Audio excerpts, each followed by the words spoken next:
नमस्कार फ्रेंड्स। आज की जो स्टोरी है वो मेरी one of the favourite story है। आप भी सुनिए और कमेंट्स में ज़रूर बताइए कि ये स्टोरी कैसी लगी आपको। मुझे पहले लड़के की तस्वीर दिखाओ माँ, फिर मैं फ़ैसला करूँगी हाँ या ना का। माँ ने रीमा की तरफ देखा।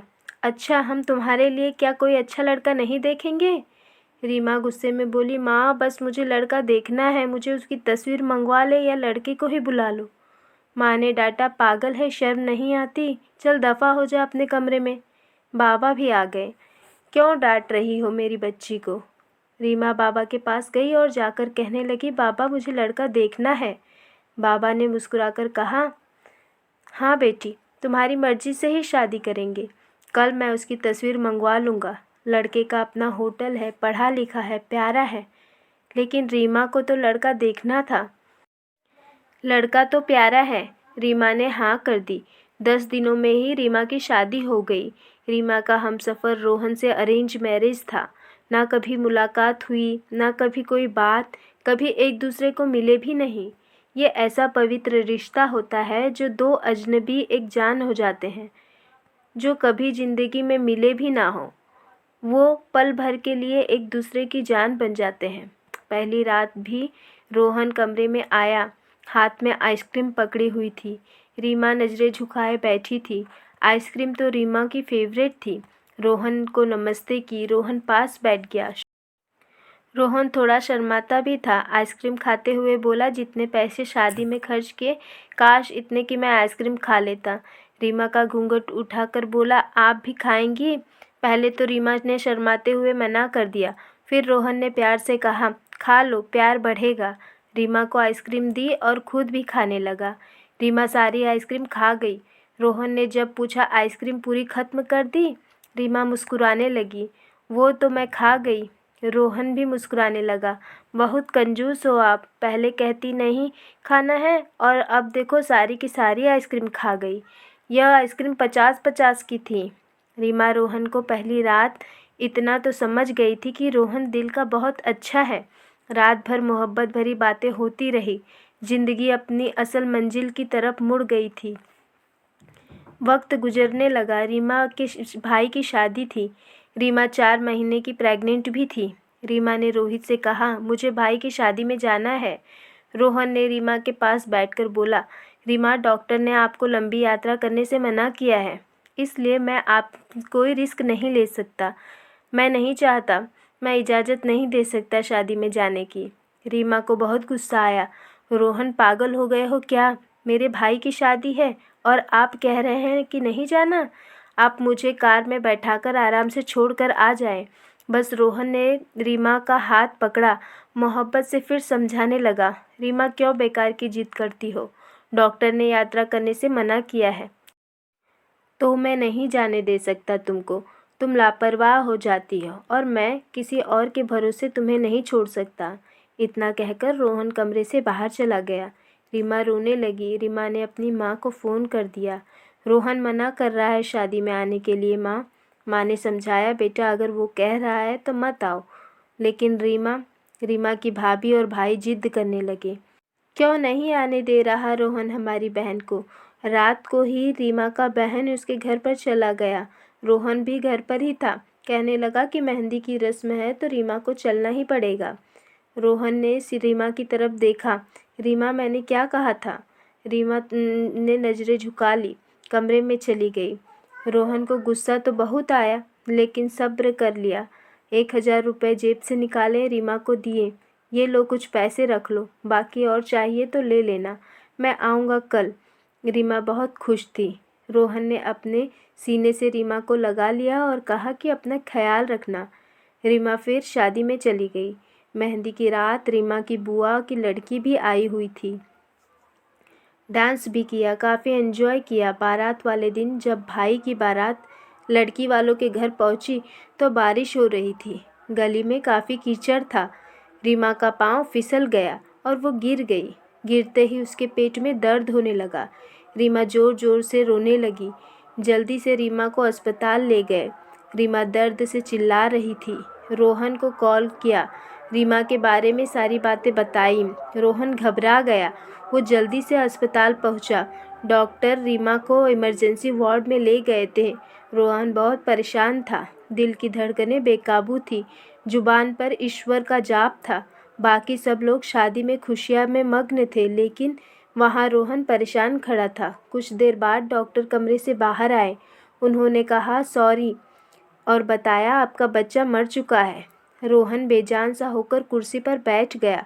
भगवान से हिम्मत मांगकर जल्दी से वार्ड में गया। रीमा रो रही थी। रोहन को देखकर मुंह मोड़ लिया। रोहन पास बैठ गया, सर पर हाथ फेरने लगा। अच्छा चल चुप हो जा मेरी सोनी, रोना बंद कर दे, बस ऊपर वाले की मर्जी थी। रीमा फूट फूट कर रोने लगी। रोहन मुझे माफ़ कर दो, मुझसे गलती हो गई। रोहन ने आंसुओं से भीगी हुई पलकों को चूम लिया। अरे बस कर मेरी जान, रोते नहीं हैं, बस ऊपर वाले की मर्जी थी। चुप हो जा रीमा, खुद को गुनाहगार मत समझ। रीमा खुद को गुनहगार समझ रही थी, अपने बच्चे और रोहन की। रोहन समझाने लगा। रीमा का सर अपनी गोद में रख लिया। चुप हो जा मेरी सोनी, सोनी रो मत, अब देख मैं तेरे पास हूँ। रीमा को लेकर घर चला गया। शादी खत्म हुई, सब घर आ गए रीमा का हाल पूछने। रीमा खुद पर इल्ज़ाम दे रही थी। मुझे रोका था रोहन ने माँ, लेकिन मैं जिद करती रही, शादी में जाना है। अगर मैंने इनकी बात मान ली होती तो आज शायद मैं अपने बच्चा ना खोती। रोहन समझ रहा था रीमा दिल से ही दिल में खुद को कसूरवार ठहरा रही है, इसलिए रोहन प्यार से समझाता रहा रीमा को। अरे पागल है, खुद को परेशान ना कर, ऊपर वाले की मर्जी थी ना, ऊपर वाले ने चाहा तो हमें फिर से औलाद ज़रूर देगा। रीमा रोहित की आंखों में देख रही थी। रोहित आप इतने अच्छे हैं, मुझे डांटा नहीं, आपने कुछ नहीं कहा। रोहित ने लंबी सांस ली, मुस्कुराकर बोला जब तुमने मेरी बात मानी ही नहीं तो रीमा अब कुछ कहने का क्या फ़ायदा। रीमा समझ रही थी रोहित का खामोश गुस्सा। 2 साल बाद फिर ऊपर वाले ने उनको बेटा दे दिया। सब बहुत खुश थे। रोहित बाहों में उठाकर झूमने लगा अपने बेटे को, और रीमा बेड पर लेटी रोहित की आंखों में बेटे की मोहब्बत से निकलते आंसू देख रही थी। जिंदगी में अच्छे दिन आते हैं, लेकिन अक्लमंद वही होता है जो खुद को हालात में ढाल लेता है। रोहित के 2 भाई और थे जो रोहित से अमीर थे। उन दोनों भाइयों का अपना अच्छा खासा बिजनेस था, लेकिन रोहित का छोटा सा होटल था जिससे बस गुजारा हो रहा था। रीमा ने जिद की, रोहित बच्चे को गर्मी लगती है, इसलिए यहाँ बहुत रोता है, मुझे कमरे में एसी लगवा कर दो। रोहित ने सिर पर हाथ रखा। अरे रीमा पागल हो गई हो क्या, मेरे पास इतने पैसे नहीं हैं एसी के लिए। रीमा ने जिद किया, मुझे एसी चाहिए, बस कमरे में। रोहित अपने बेटे को अपने सीने पर लेटाकर खेल रहा था उसके साथ। रीमा बस एसी लगवाने की जिद किए बैठी थी। रोहित ने रीमा का हाथ पकड़ा, अपने करीब किया। रीमा पता नहीं कि तुम इतनी जिद्दी हो जा रही हो, लगवा दूंगा ये एसी। ये लो, बच्चा सो गया है मेरा राजकुमार, लेटा दो इसे। 2 साल बाद ऊपर वाले ने एक बेटी भी दे दी उन दोनों को। वे बहुत खुश थे। हर अच्छी बुरी ख्वाहिश पूरी करता था रोहन, लेकिन फिर भी छोटी छोटी बात में उनमें झगड़ा होता रहता था। बेटा 4 साल का हो गया था, बेटी छोटी थी। रोहन का होटल का काम अच्छा नहीं चल रहा था। रोहन कुछ परेशान था। घर आया, देखा बेटे ने उसका लैपटॉप तोड़ दिया था। रीमा मोबाइल पर लगी हुई थी। रोहन ने कहा, लैपटॉप टूटा हुआ पड़ा है। रोहन चिल्लाकर बोला, रीमा ये क्या है। रीमा ने देखा, ये आपके लाडले ने तोड़ा है। रोहन गुस्से में पहले ही था। रीमा को गाली देकर बोला, तुम्हारा दिमाग काम नहीं करता, इसमें मेरा सारा डेटा था, तुम पागल हो क्या, जाओ खाना लेकर आओ। उठ जाओ, रीमा गुस्से में बोली। रोहन मैं नौकरानी नहीं हूँ, सारा दिन बच्चों को संभालूं और फिर तुम मुझे गाली दो। सारा दिन इतना काम करो और कदर इतनी सी, गाली दे रहे हो। रीमा खाना लेकर आई। बैगन बने हुए थे। रोहन ने बैगन देखे, चिल्लाकर बोला, तुम्हारा दिमाग खराब है, तुमको कितनी बार समझाया है मैं बैगन नहीं खाता।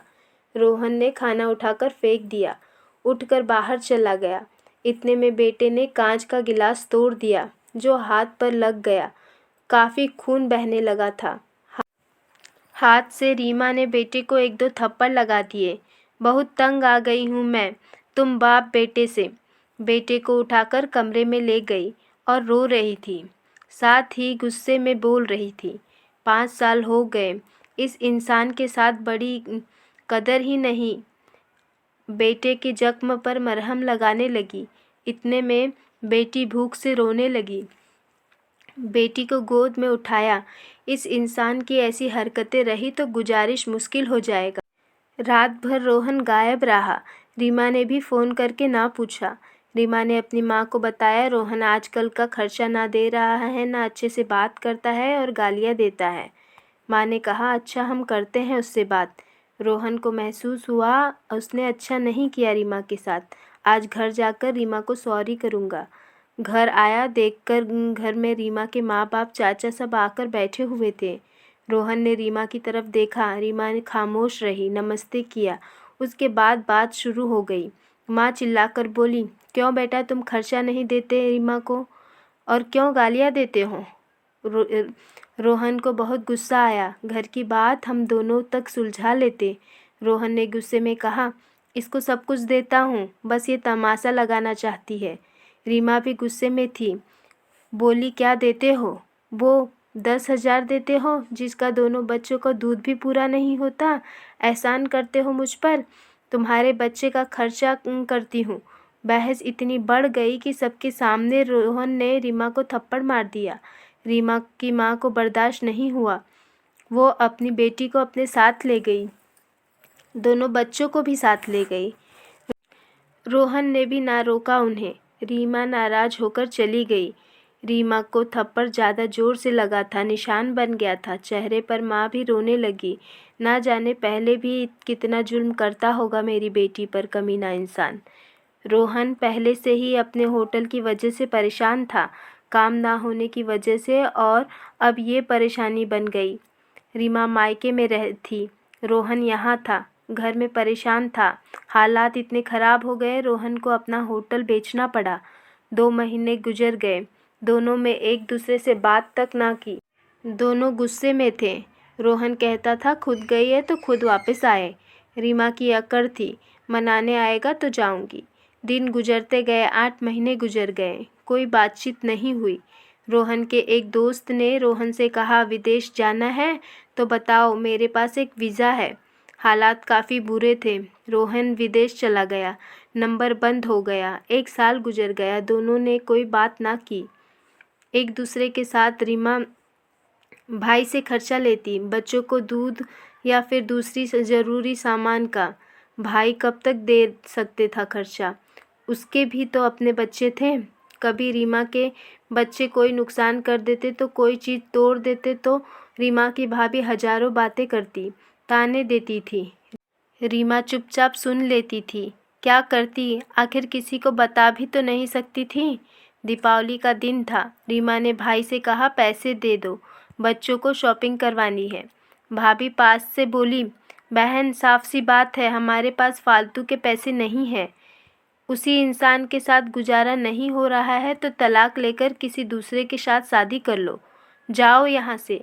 रीमा उस दिन बहुत रोई थी। उसे एहसास होने लगा, रोहन तो मेरे सर का ताज है। रोहन दुबई में बच्चों को याद करता बहुत रोता था।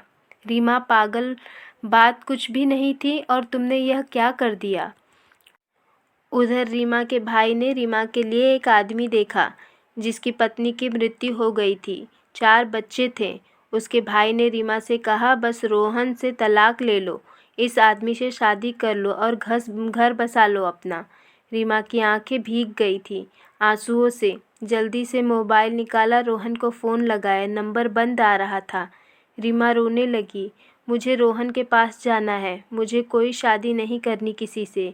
उधर रोहन भी, उसका दिल तड़पा और सोचा, मेरी रीमा तो मासूम सी है, थोड़े से गुस्से पर नाराज़ हो जाती है ना, खुद ही माफ़ी मांग लूँगा अपनी जान से। वो टिकट करवाकर हिंदुस्तान वापस आ गया। रीमा रो रो कर भगवान से अपने पापों और अपनी गलती की माफ़ी मांग रही थी कि ऊपर वाले मुझे माफ़ कर दे, मुझे मेरा रोहन वापस कर दे। रात भर रोती रही। सुबह बेटे को नाश्ता करवा रही थी कि दरवाजे पर घंटी बजी। भाभी ने दरवाज़ा खोला, सामने देखा रोहन खड़ा था। रीमा की नज़र पड़ी रोहन पर। हाथ से दूध का कप छूट गया। नंगे पांव दौड़ते हुए जाकर रोहन के सीने से लग गई। चीख चीख कर रोने लगी, रोहन मैं बहुत प्यार करती हूँ तुमसे। रोहन के पांव पकड़ लिए, माफ़ कर दो रोहन। रोहन ने रीमा का माथा चूमा, आंसू साफ किया। तुम भी माफ़ कर दो मेरी जान, मैंने गुस्से में ज़्यादा बोल दिया था। बच्चों को सीने से लगाया, रोहन प्यार करने लगा। रीमा के भाई और भाभी की आंखों में आंख डालकर गर्व से बोली, मेरा परमेश्वर, मेरा हमसफ़र मेरे पास है। आप लोगों का बहुत बहुत धन्यवाद। वो रोहन के साथ घर वापस आ गई। दोनों खुशी से सब बातें भूलकर जीने लगे। लेकिन वो इस समाज को इतना बता गए, जज्बात में जुदा हो जाना बहुत आसान है, लेकिन जुदा होकर जीना बहुत मुश्किल है। जो दर्द एक हमसफ़र महसूस कर सकता है, वो कोई और नहीं समझ सकता। गलत फ़ैसला करके ज़िंदगी बर्बाद ना करें। ये सब वक्त के साथ बदल जाता है। हाँ, अगर नहीं बदलता तो हमसफ़र। अगर कोई नाराज़ है या घमंड में है तो जाओ मना लो, राज़ी कर लो एक दूसरे को, इससे पहले कि फिर देर हो जाए।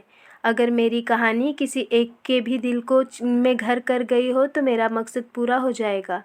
आजकल छोटी छोटी बातों पर घर उजड़ रहे हैं। अगर थोड़ी बर्दाश्त कर ले तो ऐसे घर ना उजड़े। फ्रेंड्स, अगर स्टोरी अच्छी लगी हो तो वीडियो को लाइक करिए और मेरे चैनल को सब्सक्राइब करिए और स्टोरी को ज़्यादा से ज़्यादा शेयर करिए। फिर मिलते हैं नेक्स्ट वीडियो में, तब तक के लिए बाय बाय, टेक केयर।